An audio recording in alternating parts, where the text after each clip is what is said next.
Tim, I see. I'm not sure if I a Thank visitor you. who is he joined us I think in February, right, in person. So I think so.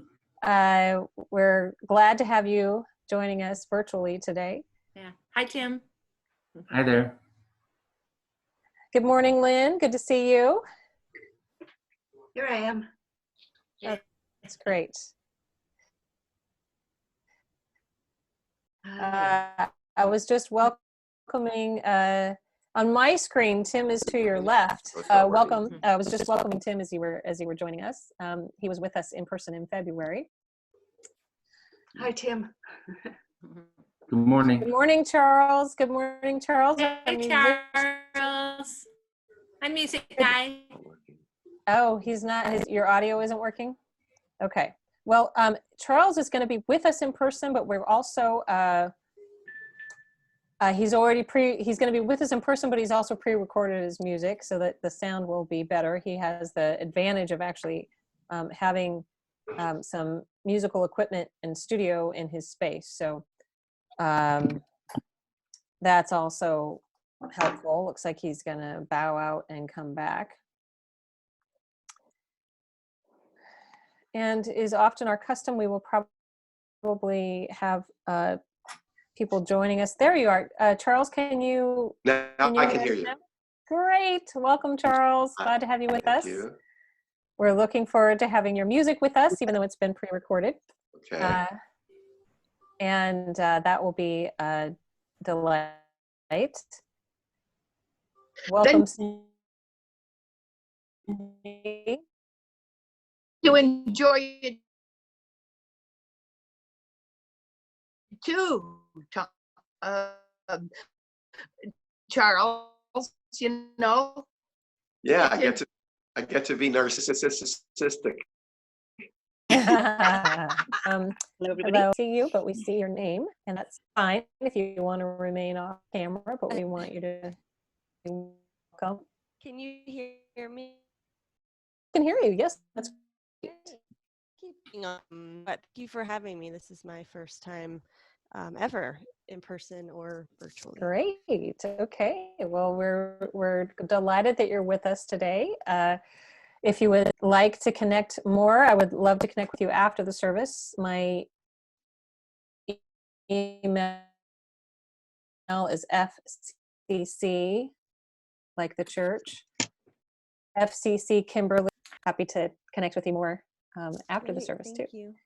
Welcome, Nancy. Good morning. Beautiful mandala there. Oh, thank you. So I'm going to have us go ahead and get started, and other people can continue to arrive because we're also going to have a few moments as we begin. Charles has recorded a beautiful Indian flute for us, and so I'm going to invite us to kind of center ourselves as we do that. To get into that space, I will once again ring the bell.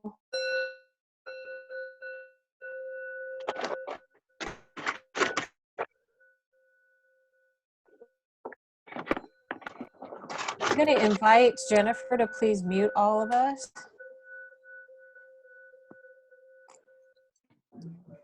There you go. Maybe I can still do it. There we go. And if you have a candle with you in your space, one of our rituals is that we light our candles together in our own space, symbolizing that we are connected in spirit to the divine light. We invite us to light the candle of love today. I'm using my Cathar cross candle this morning.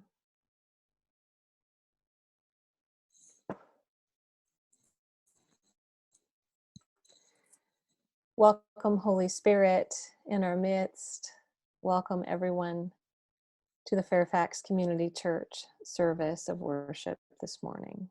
Let us continue to center our hearts and minds and connect ourselves to the source of all being, to the authentic vine, as we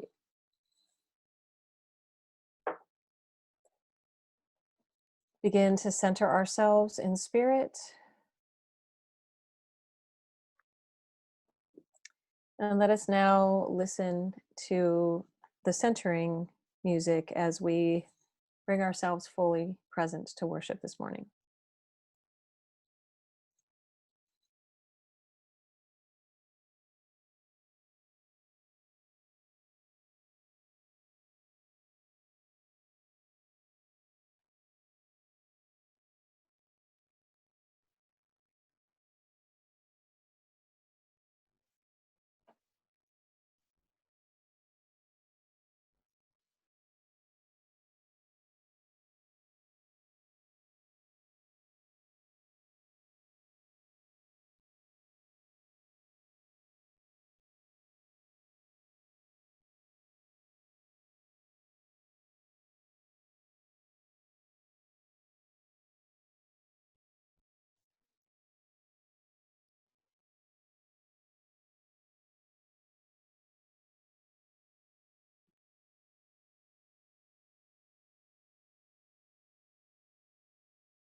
So,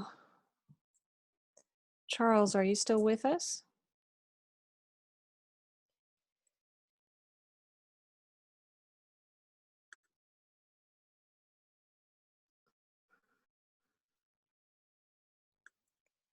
I may invite you to go ahead and pick up your wooden flute after all, if we're not able to get the pre-recorded music to share through the screen. Uh-huh.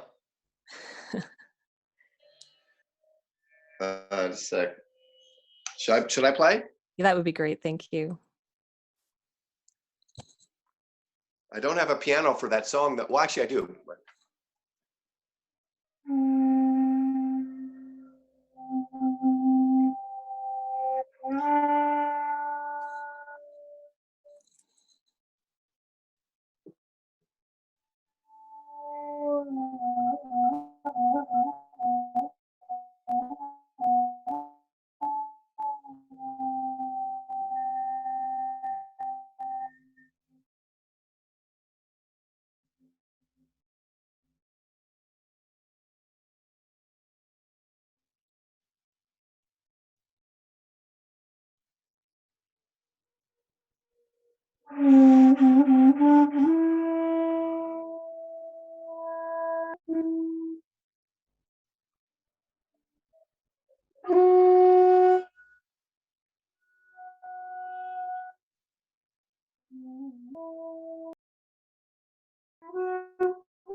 Right. Yes, thank you very much. That will still work. So live, it sounds okay. Yes, thank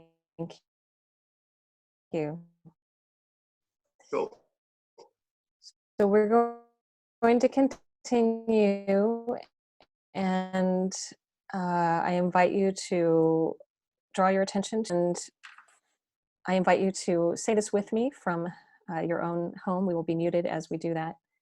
And know that the author of this prayer, John Philip Newell, was the director of the Iona community in Scotland for many years. So he wrote this with the inspiration of that little craggy isle off the coast of Scotland, which is really connected to the elements of earth, air, fire, and water. And we can remember the presence of the divine that lives and breathes among and around us as we say this invocation and opening prayer together. In the infinity of night skies, in the free flashing of lightning, in the whirling of elemental winds, you are God. In the impenetrable mists of dark clouds, in the wild gusts of lashing rain, in the ageless rocks of the sea, you are God, and I bless you. You are in all things and contained by no thing. You are the life of all life and beyond every name. You are God, and in the eternal mystery, I praise you. We welcome the eternal mystery of divine presence in our midst as we gather heart, soul, body, and spirit together this morning. For our embodied prayer practice, I want to do something a little bit different than what we have done on Zoom. We have done this sort of thing when we're gathered in sanctuary together before. We have been doing sort of more contemplative embodied practices that we can do while we're sitting. But I would like us to do a little bit of interplay this morning, which, if you feel so moved, is an invitation to even more movement. Now, if you prefer to do it while you're sitting, then you can just still adapt the prompts that I will give to a seated position. But if you feel comfortable, I'm going to invite you in a moment. I'm going to adjust my computer and step away from it. And then I will invite you to let go of the screen as you do that. Try and just listen to my prompts as the best you can. But if you want to turn off your video so that other people kind of don't see you, that's fine. If you want to just sort of step out of view of the camera, that's fine. But no, it's more about embodying spirit playfully is sort of the goal. And so what I'll start with is this kind of interplay, what we call an interplay warm-up, to get our kind of spirits active and bodies active. And then I'll invite us to a couple of invitations that are on the theme. So I'm going to take myself off of my headphones. And hopefully you can still hear me. And so if you are able and desire, I just invite you to stand where you are.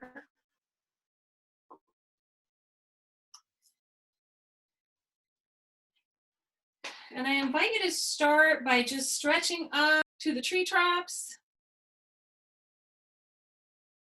And then feel yourself stretching yourself out and expanding, and feel your body spirit expanding beyond your home, out into the world. And then wrap yourself up, give yourself a little hug. And if you are able, gently, slowly kind of bend over.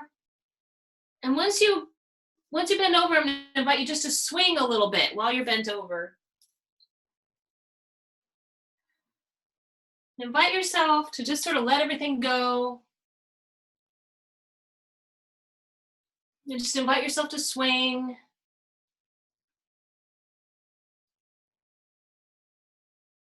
And then slowly roll up again.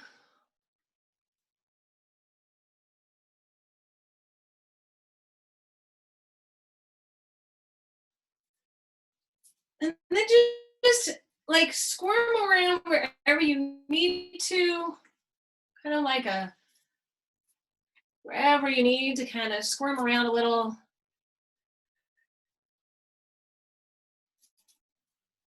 And then invite your angel wings to draw back and your heart to go forward.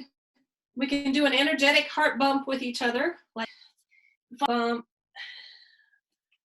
And then just kind of shake out your hand, shake out a leg, shake out another leg, shake out whatever you're sitting on, and feel yourself kind of shake yourself down kind of into the earth. And then just swing a little bit, however you want to swing. You may even put the word "wee" with it and just swing a little.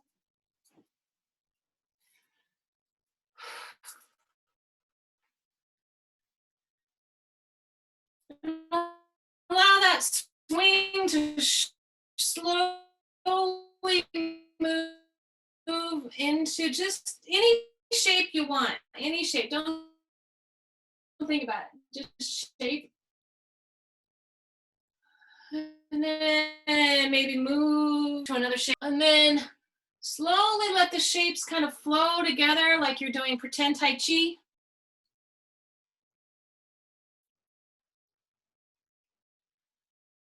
Feel your being as you're moving.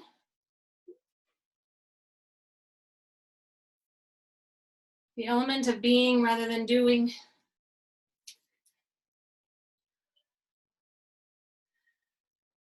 And then I'm just going to invite an image, and just whatever occurs to you in your body to embody that image. I invite you to embody the image of vine, whatever that means to you.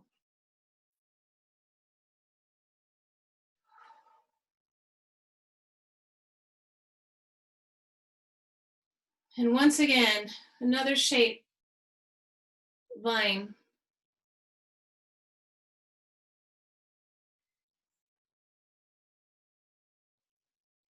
And once again, another shape, source of all being.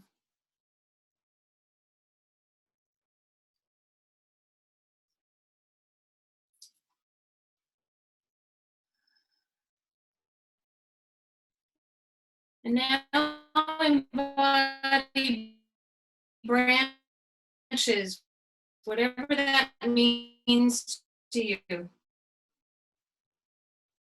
Feel your body as branches.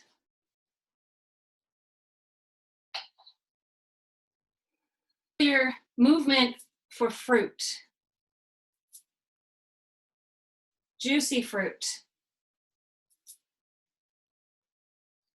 Fruit that has love in it. What does that feel like? How would you embody that?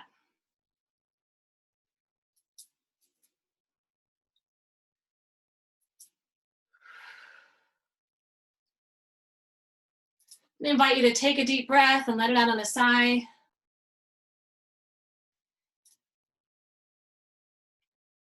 And just notice whatever you notice in your body. Bring yourself to a namaste pose. And as you are able, come back to your chair, come back to center.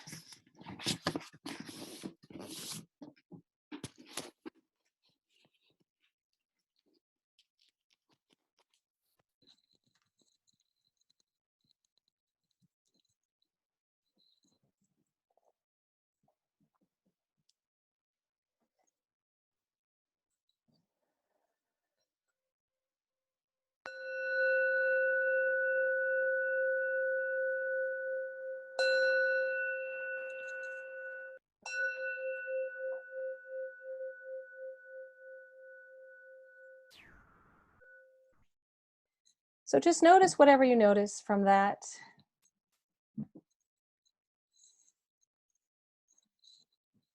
If you felt a sense of vitality, give a thumbs up on your screen. Okay, good. Good, good, good. Great. So I invite us to bring all of this vitality, the embodied essence of spirit among us,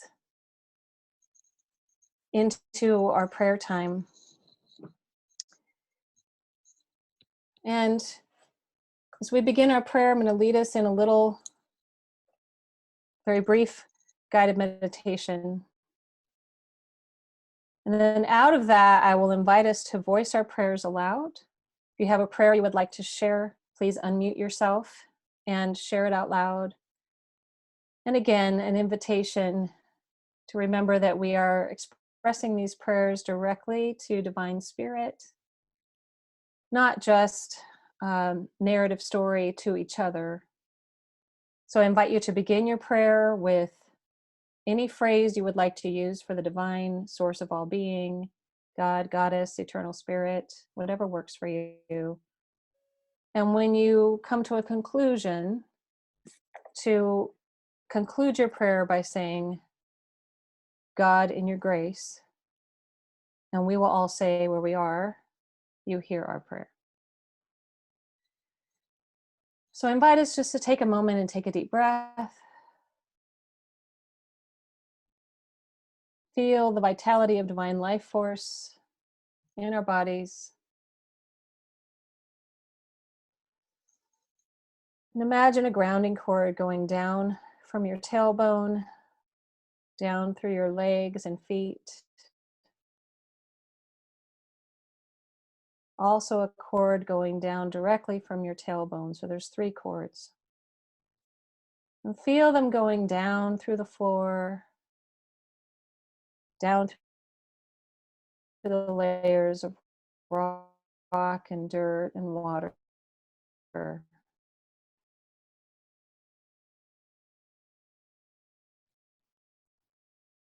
Down into the very core of the earth or self. Connected. Know that you are held by this divine energy of the earth. And then feel yourself drawing up some of that living life force back up through those cords, those roots, back up through your feet, up your legs and into your tailbone, and directly up the cord that goes right into the base of your first chakra, your tailbone area.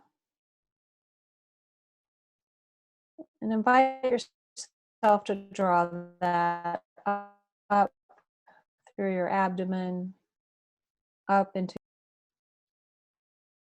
through your neck, into your face. And then imagine it extending through the top of your head.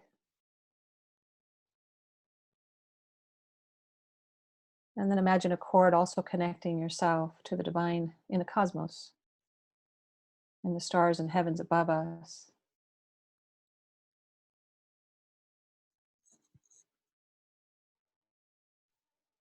And then again, feel that connection in your heart where earth and heaven meet. Know that we are held and connected by the source of all being as we abide in the vine.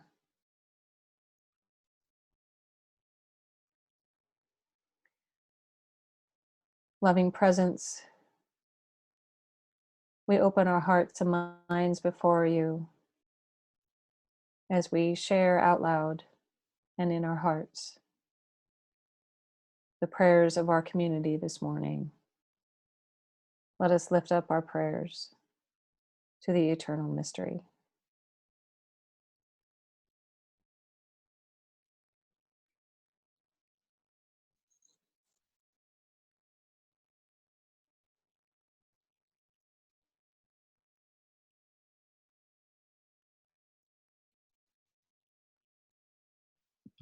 Dear God, I ask for prayers of let's see. I'm expressing gratefulness for this time that I've had with my son as he's lived with me for a year and a half as he's turned his life around.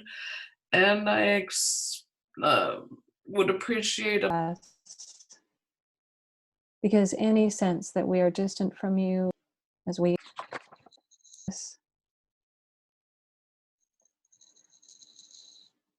will pray it in the quiet of our own homes, but united and connected in spirit as community together. Let us pray. Eternal Spirit, Earth Maker, Life Giver, Source of all that is and that shall be, Creator, in whose presence is heaven. The hallowing of your name echo through the universe. The way of your justice be followed by all the people of the world. Your heavenly will be done by all created beings. Your commonwealth of peace and freedom sustain our hope and come on earth. With the bread hurts we cause one another, forgive us. As we release the hurts we absorb from others. In times of temptation and test, strengthen us. From trials too great to endure, spare us. From the grip of all that is not in resonance with spirit, free us. For you glow in the radiance of the power that is love, now and forever. Amen. We like to share Shema Yisrael. So you may know the word Shema in Hebrew means to awaken. So it's a way for us to awaken to the divine presence that gets us ready to hear the sacred texts.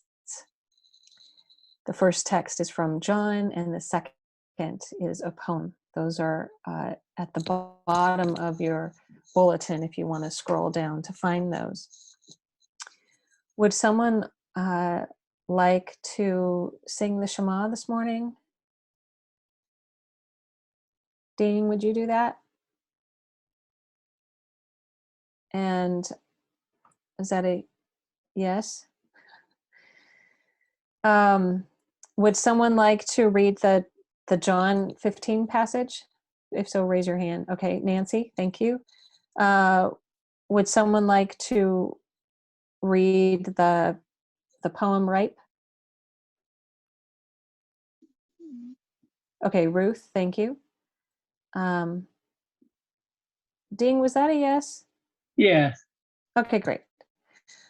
Okay, so we'll do the Shema and then the John passage and then the poem. Okay. Shema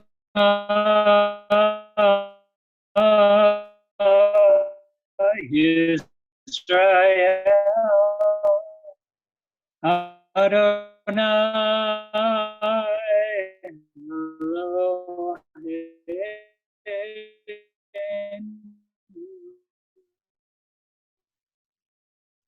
Adonai.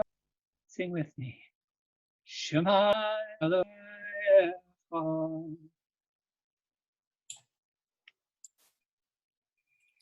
Scripture this morning is John 15, verses 1 through 17. I am the true vine, and our Creator is the vine grower. Creator removes that bears no fruit. Every branch that bears fruit is pruned to make it bear more fruit. You have already been cleansed by the word that I have spoken to you. Abide in me as I abide in you.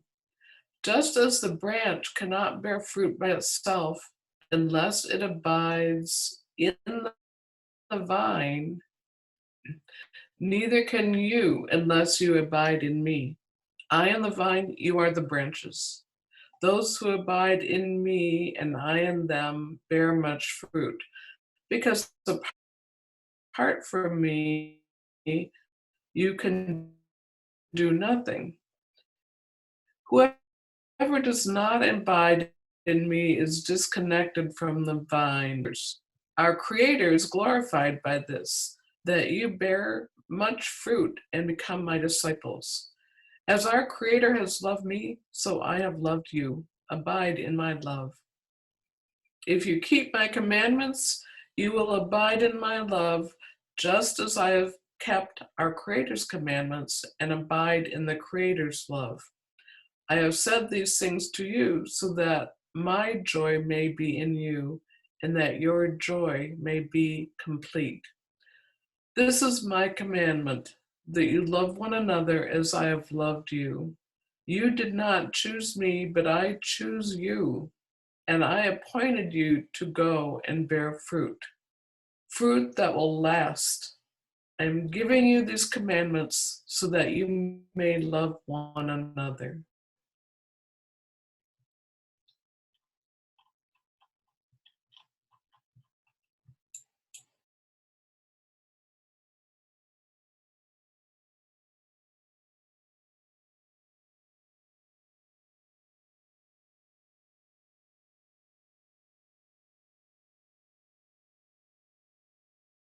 Our tree is a paradise of limbs and leaves. Anjou, Ruth, Ruth, yes, I'm sorry, you were muted, so we didn't hear the whole thing. So would you mind starting over? no, yeah, I clicked on mute, but anyway, okay. Okay.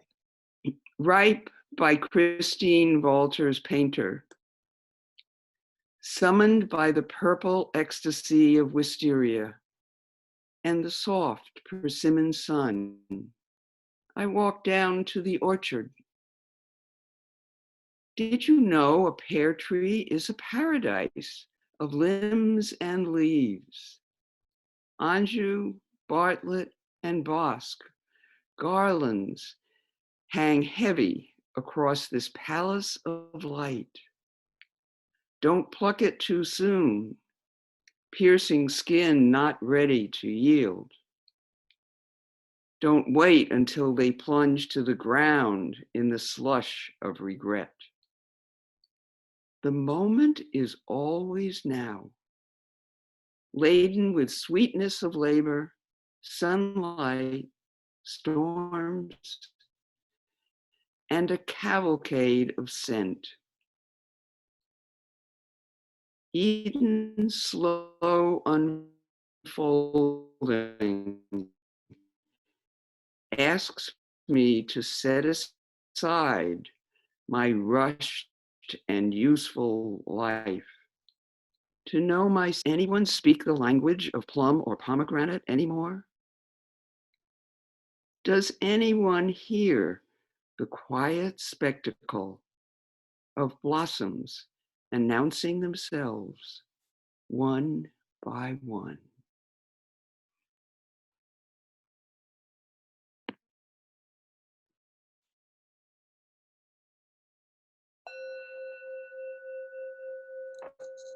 Thank you so much, each of you, for those beautiful readings and the beautiful singing. Don't you just love that poem? It's so ripe and so lush to know ourselves as ripening human beings, not just human doings. I think that's part of what Jesus is inviting us to in this passage, which is one of my all-time favorite passages in the Bible. To connect with the vine so that we can produce quality fruit. As many of you know, I grew up in Eastern Washington, a little town called Prosser in the Fertile Crescent of the Yakima Valley. Its primary industry is agriculture. And so as a person growing up, as all my siblings did in high school, if you wanted a high school job, it was always in agriculture, picking cherries, sorting cherries, picking hops, whatever. And as you may also know, that region has become a second kind of Napa Valley. And so one year, I actually had the job of pruning wine grapes. That was my summer job. And I was told this was necessary for the health of the plant. I was told that, as you may know, that wine grapes grow, from the vine, but then they have all these little tendrils that have to be kind of trained because they'll just wander all over the place. And have to prune it even sweeter. It's not about the quantity of grapes, it's about the quality, that have a high juiciness, high sugar content. Well, this was hard for me to do. It wasn't that the work was hard. I enjoyed working outside, but I love wine grapes. I think they're so beautiful and artistic, and it kind of killed me to have to prune them back. And I'm sure that many of you who are gardeners know exactly what I'm talking about, right? If you have a fruit tree or a rose bush, you have to cut it back so that it will, in a way, almost be more productive. So it will produce the flowers and the fruit that it needs. Jesus seems to have known this secret. And as was his practice, he used agrarian metaphors to illustrate spiritual teachings and spiritual truths, because the people who were part of his community would have understood that. So in John 15, we have this image full of images, this multi-layered metaphor. And there are many layers of meaning and juicy metaphors that we can glean from this.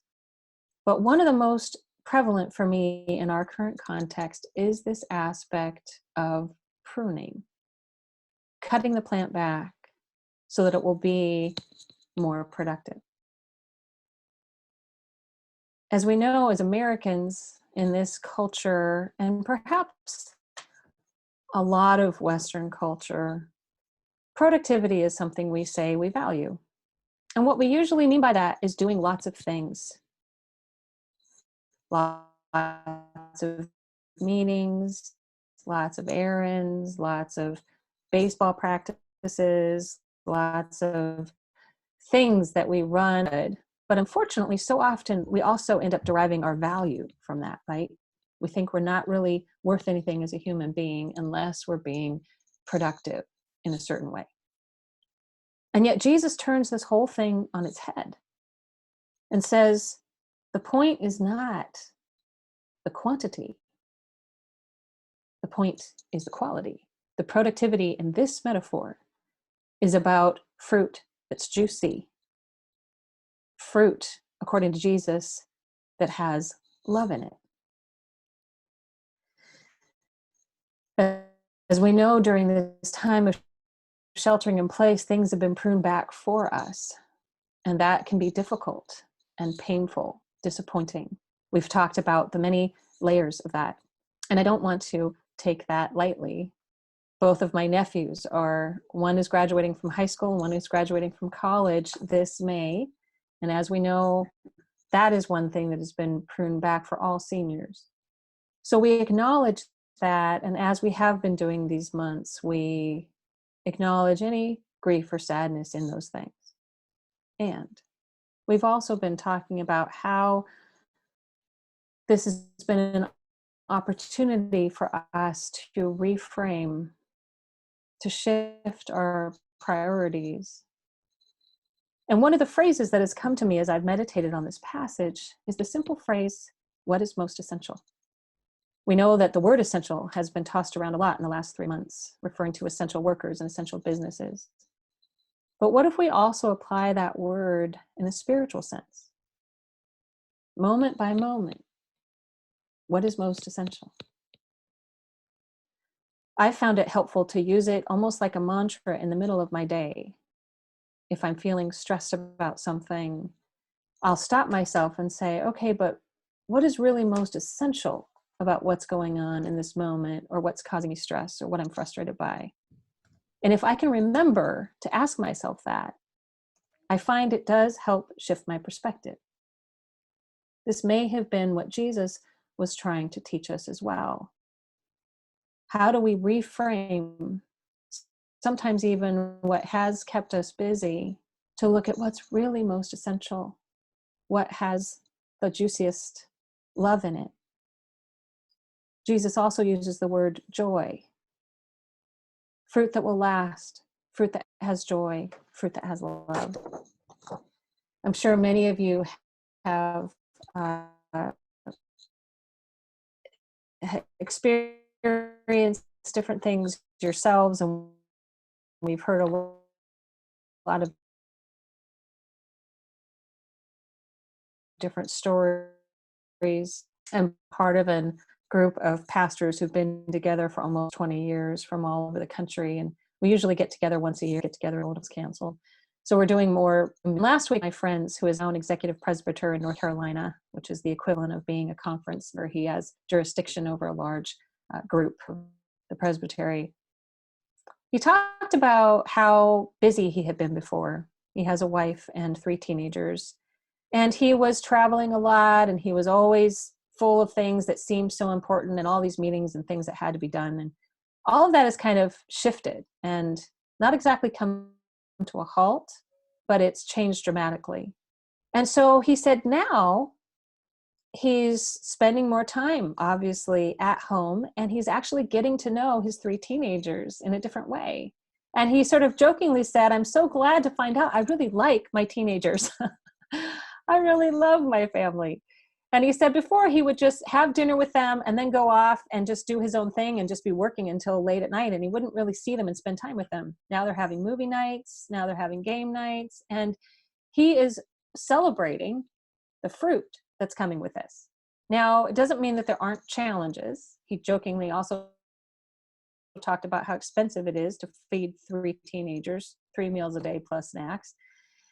But he was noticing that what was cut back for him in his busy schedule was producing a whole different kind of fruit that he hadn't expected. And I'm sure that kind of reframe is happening for a lot of us in different ways. And as Maria said today, we also continue to pray for the deep, deep needs and losses and health issues and all the things. And we hold the paradox of that.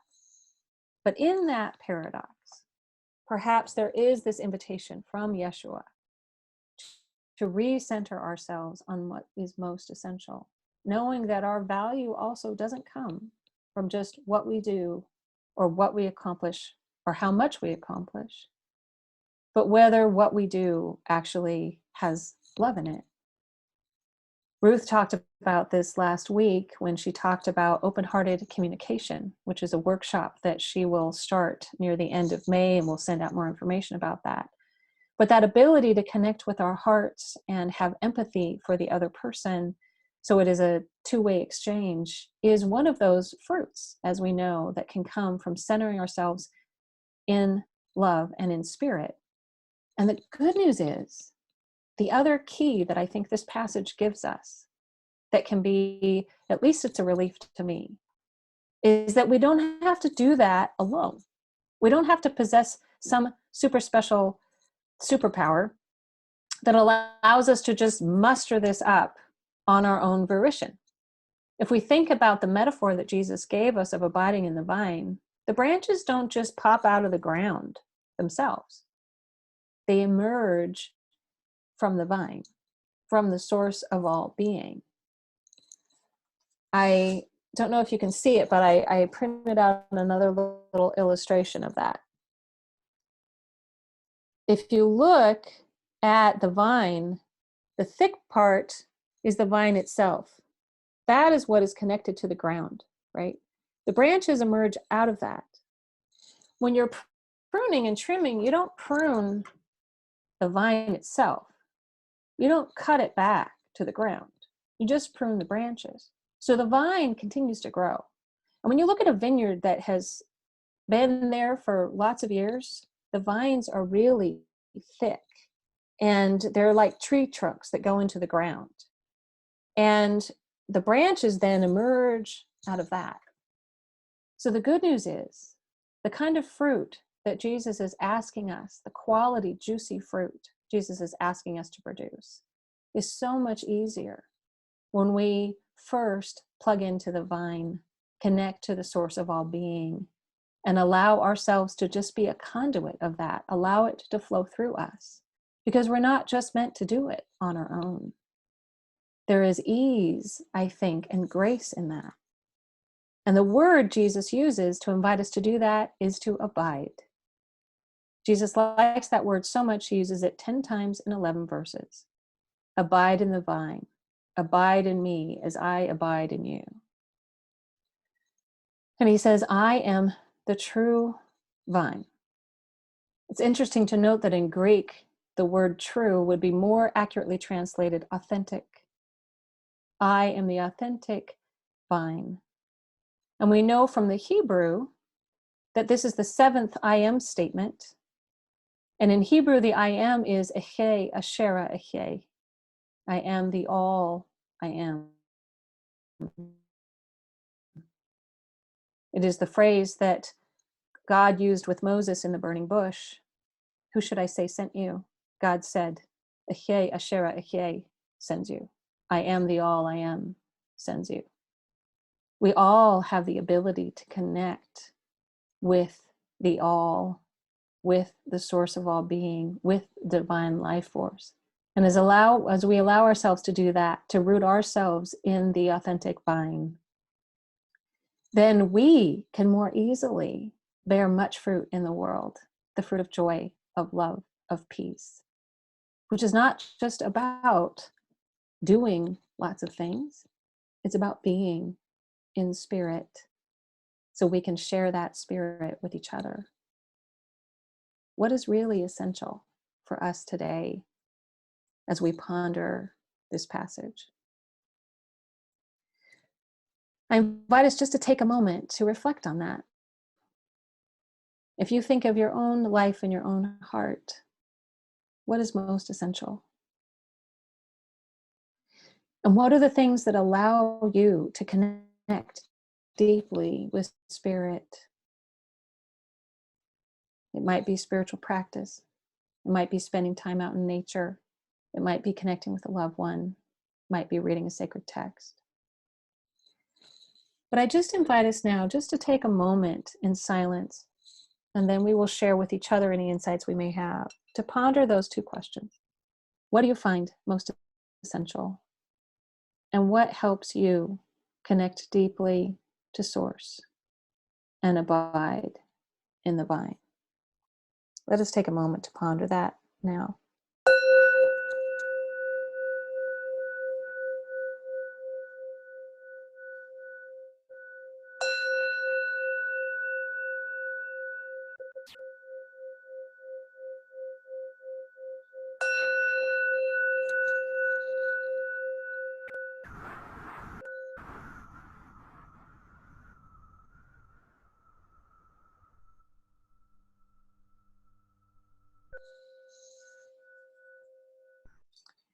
So I invite us just to take a moment and take a deep breath and notice whatever you're noticing. It may be about the scripture passage, those metaphors of abiding in the vine. Maybe about the poem. It may even be about what did you notice in your body as we embodied vine and branches today, or what helps you connect to spirit. This is a time when we want to hear from each other, any noticings that we're having as a community. And if you would like to speak, just raise your hand and then unmute yourself, or we can help unmute you and we can share that together as a community.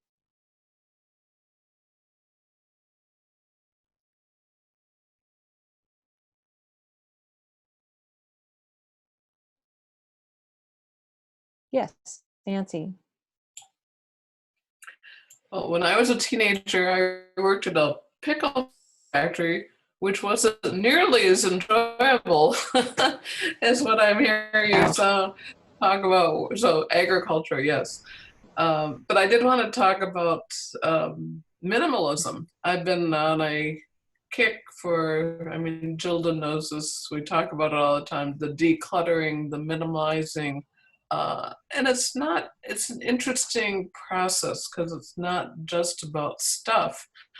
Although with stuff, paring away, pruning what you own is a way of saying, what do you value? What things are important to me, and getting rid of the things that, really aren't important, that you don't want to clean anymore, that are taking up space and energy, both physically and mentally in your life.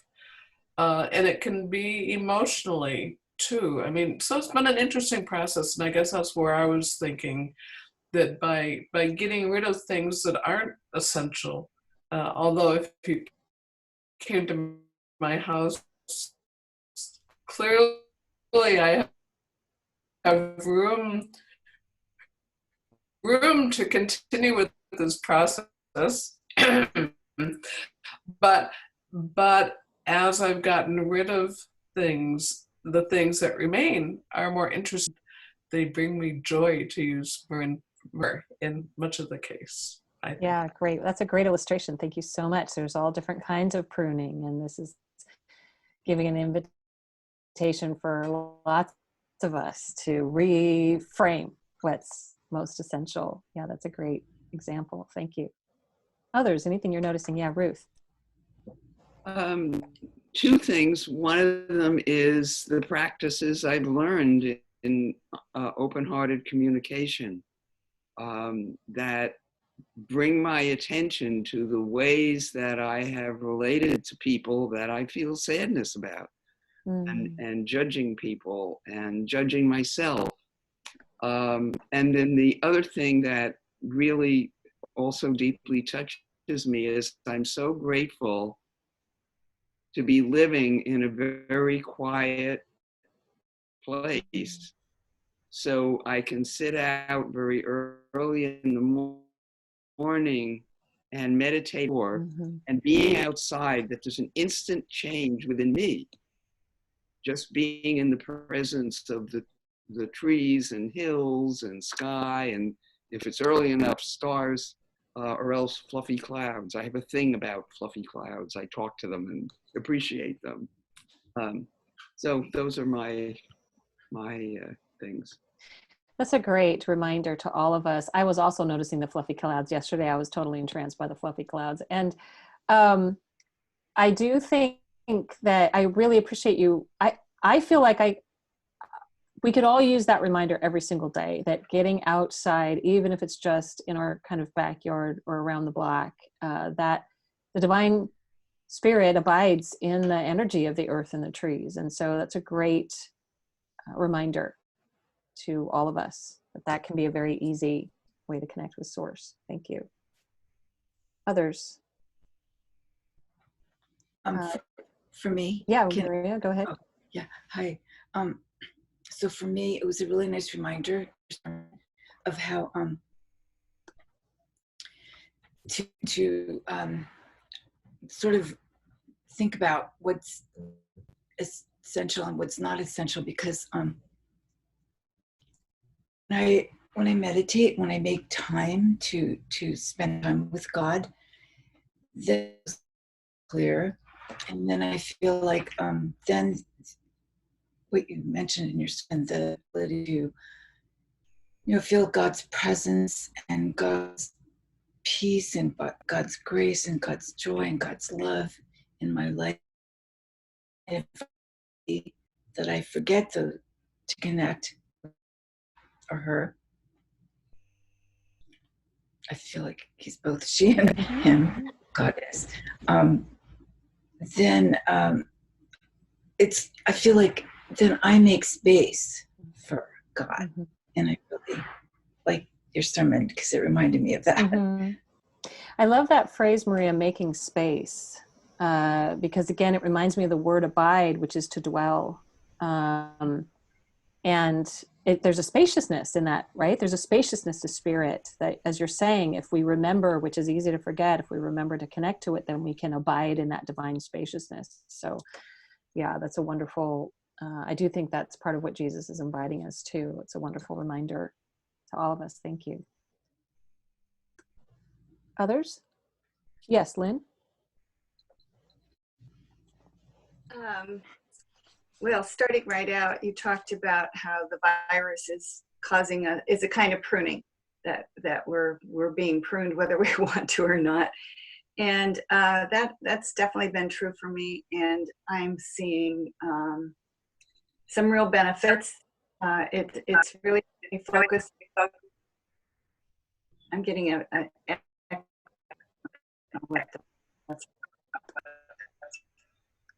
I guess I'll just keep going. What I'm finding important to me is to look at what I'm doing and ask. I haven't asked exactly the question, is this essential? It's more along the lines of, does this feed me? And I love the word juicy. So I think that's going to be my question. Okay, is this juicy for me, or is it dry? And if it's dry, maybe I either have to change how I'm doing it, how I'm looking at it, or I have to drop it. So those are things I'm looking at. And as several people have said, everything I do is helped by getting outside and being physical. That's important to me too. So anyway, much to ponder in this sermon. Thank you, Kimberly. And thanks everyone else. I also always learn and get inspired by what people share. So thanks. I love that phrase, Lynn. Is this juicy for me? I have often, I think that juicy fruit is what I've often called this passage to myself. And that's a wonderful tool in the Ignatian practice. We could say that's one way of boiling down the Ignatian examen practice. It's a great question. Is this juicy? Does it have life, or is it dry? I love that. I'm going to borrow that. Thank you.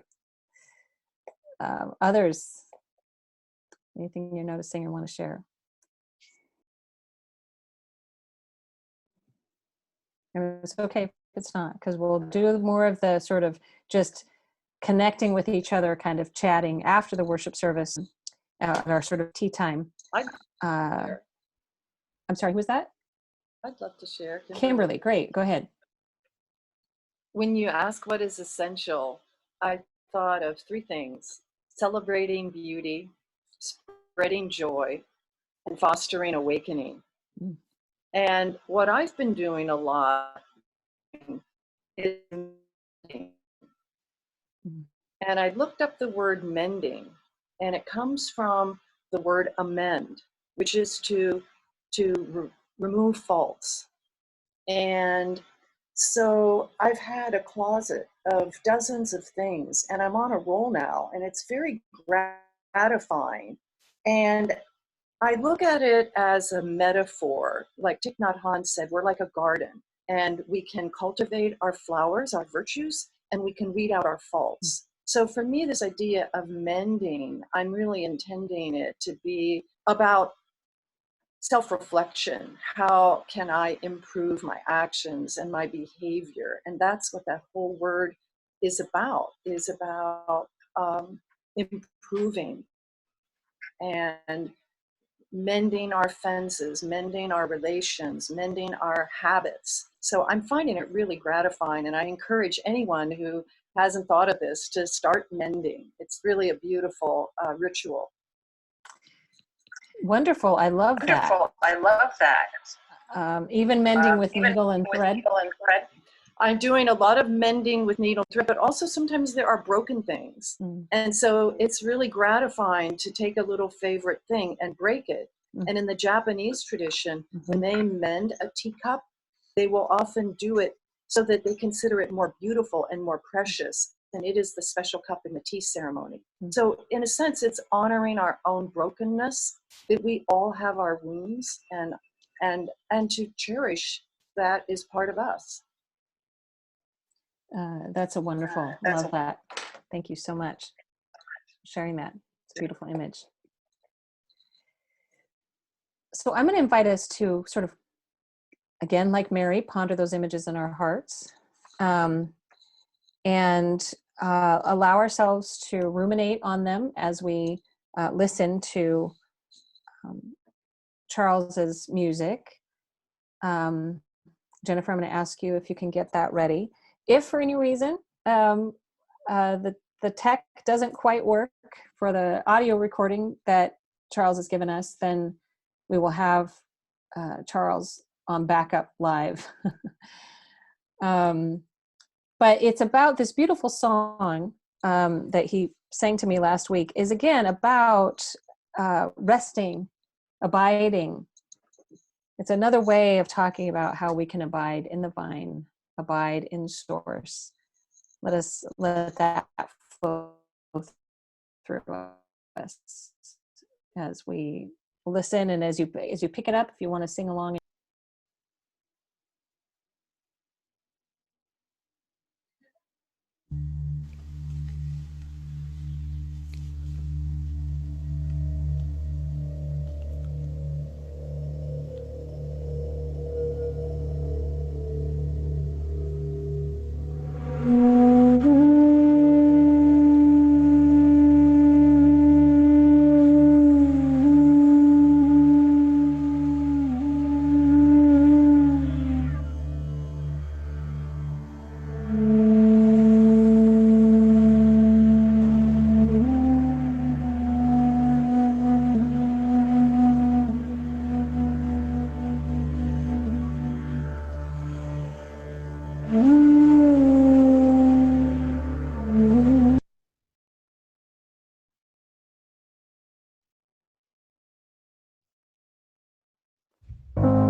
Rest my soul in me. Excuse us for just one moment. Share via email.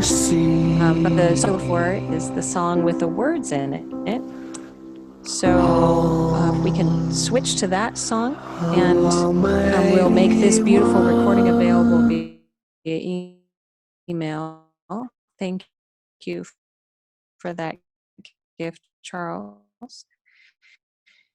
And if we just have 1 minute. There we go. Thank you. My soul in me to see. Okay. Charles, you still with pull us? this over to my You wanna piano. just- You got a side view of me, I guess. Okay. Thank you for your patience with our technical difficulties. Our apologies. Oh wait, it's working now. Almighty One. Okay. Yep, we got it now. Thank you. Rest my soul in me. Rest my soul in me. To be, to be.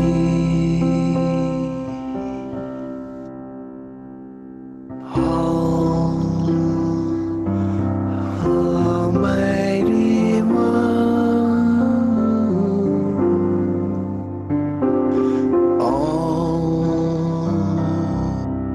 Almighty One,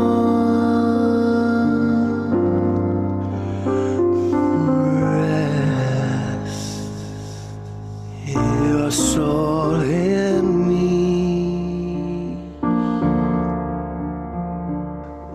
Rest your soul in me. To be, to be,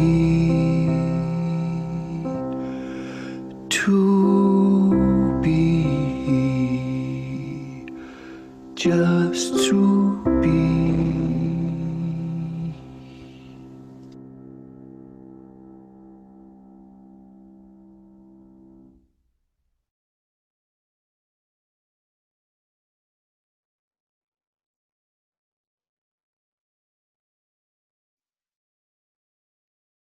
That is so beautiful, Charles. Thank you so much. And sacred recording reminding us to our soul and the divine as the divine also. Thank you for that spirit. As we move toward closing, we will just share, and then we'll open it up for our sort of tea time for anyone that wants to stay on the call. Dean, did you want to say a word before we do that about the offering?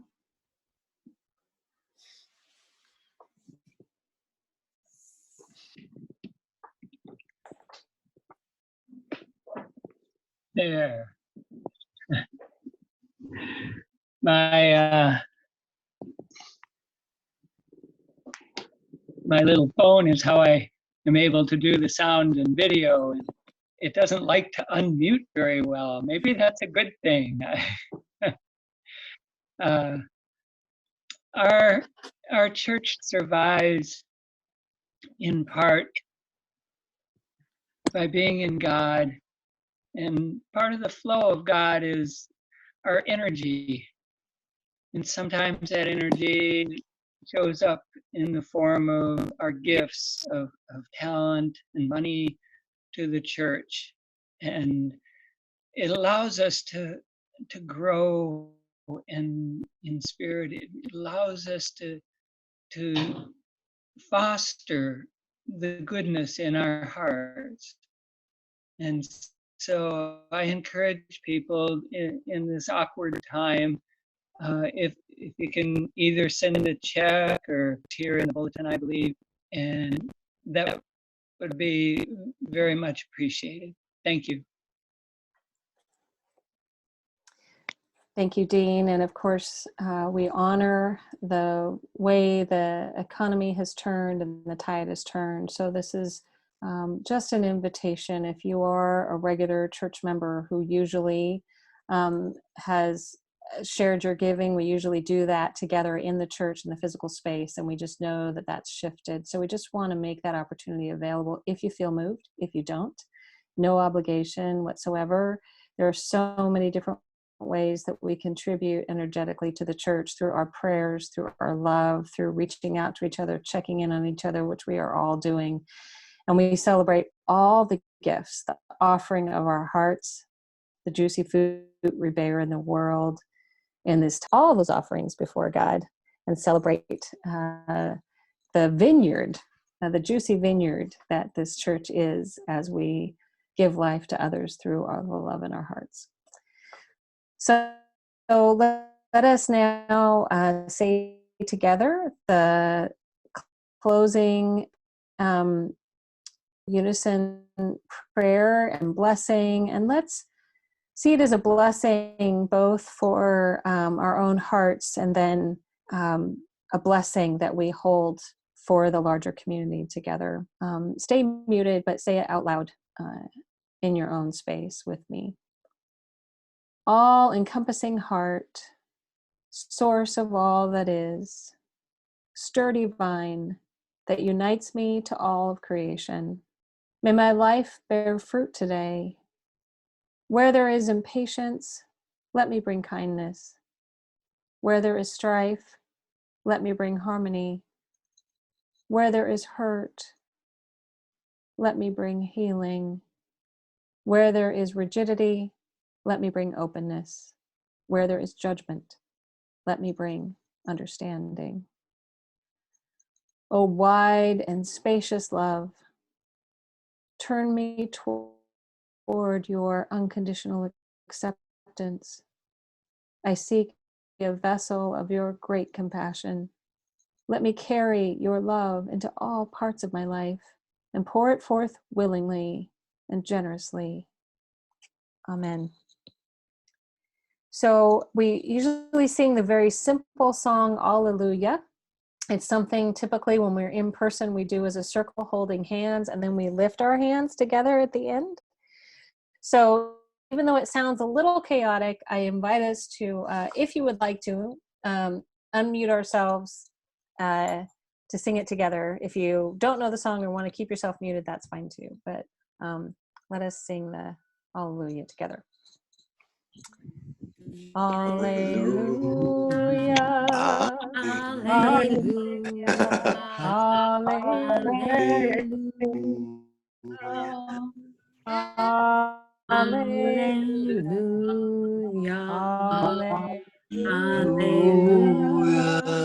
Hallelujah. Hallelujah.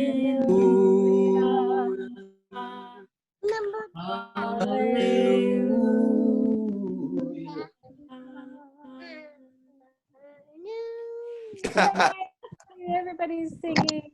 That's so great. That's awesome. Hi, sweetie. How are you? Good to see you.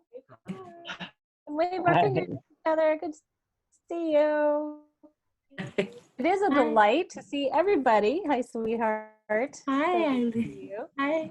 So we officially closed the service itself, but we're leaving just this time open. If anybody wants to say hi or check in or have an announcement or tell us something fun that's going on in your life, or have any questions about the community or anything at all, tell everybody. Instructor Tom Finch, her guitar instructor, who's anytime, but my daughter has an HBO. She wrote and directed an series about teenage female skateboarders finding their